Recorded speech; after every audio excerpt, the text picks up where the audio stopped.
So Jesus speaks of the end times here in Matthew chapter 24. He's on the Mount of Olives with his disciples. And look what he says. Jesus left the temple and was going away when his disciples came to point out to him the buildings of the temple. It was an amazing sight back then. But he answered them, "You see all these things, do you not? Truly, I say to you, there will not be left one stone upon another that will not be thrown down." That's exactly what the Romans did in 70 AD. Was that the fulfillment of Matthew 24 and the book of Revelation in 70 AD? No. Watch this. So as he sat on the Mount of Olives, the disciples came to him privately, saying, "Tell us, when will these things be? And what will be the sign of your coming and the end of the age?" And Jesus answered them, "See that no one leads you astray, for many will come in my name, saying, 'I am the Christ.' And they will lead many astray. And you will hear of wars and rumors of wars. See that you are not alarmed, for this must take place, but the end is not yet.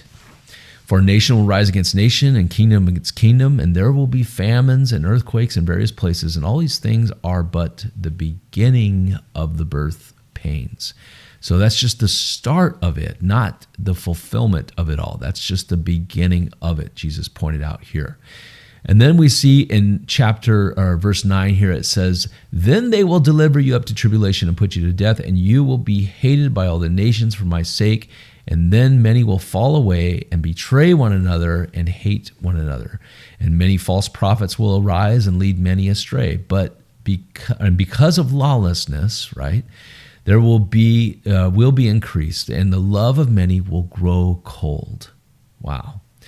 "But the one who endures to the end will be saved." Now go back to that. The love of many will grow cold. Did you know that Hitler even said one time, he said, "I saw the new man, and he is intrepid and cruel." That means like bold and cold and cruel. That is true. That is what we're seeing a lot of today. And we're seeing a lot of lawlessness today and a lot of war today, but that's not the end yet. Jesus said it's just the beginning of the birth pangs. "And because lawlessness will be increased, the love of many will grow cold.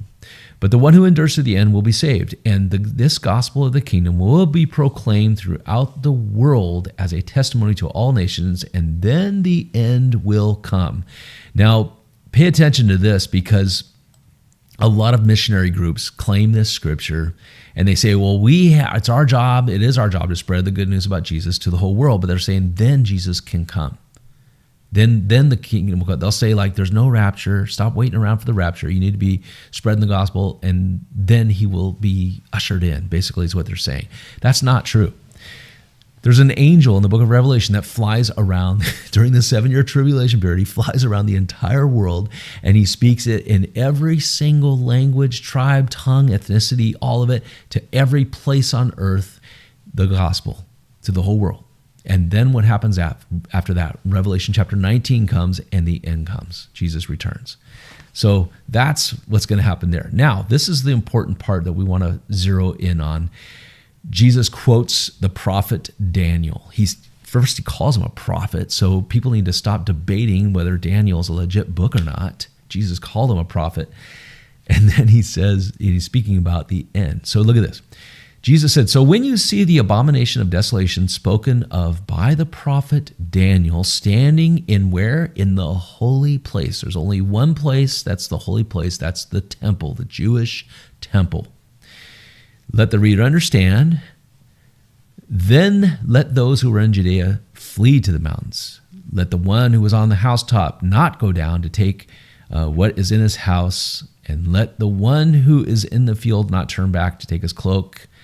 And alas, for women who are pregnant and for those who are nursing infants in those days, pray that your flight will not be in winter or on the Sabbath, for then there will be a great tribulation." So that's speaking of the second half of that 7-year period, the great tribulation, "such as has not been from the beginning of the world until now, no, and there never will be." So when you see, Jesus said, when you see the abomination of desolation spoken by the prophet Daniel chapter 9, right, standing in the holy place.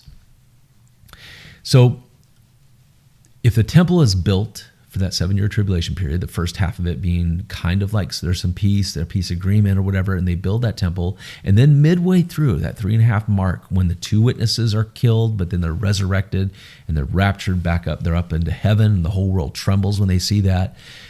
But that's the halfway period, the halfway mark. And that is when this abomination of desolation happens. And then there's that 3.5 years of great tribulation that comes down on the earth. So we're going to be looking at Daniel as we go through this, see Jesus in the Old Testament. We're going to be going through the book of Daniel. This is the last part of this series. I'm so excited about it, and we're going to start it all over again, but this is where we're at now. And by the way, you can check out the live streams, other videos, the whole playlist. You can go right here to this playlist, See Jesus in the Old, or How to Find Jesus in the Old Testament.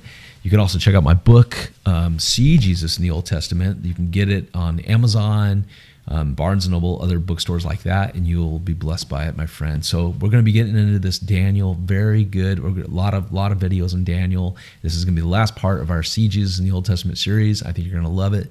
Don't forget, click on this playlist. I love you, my friend.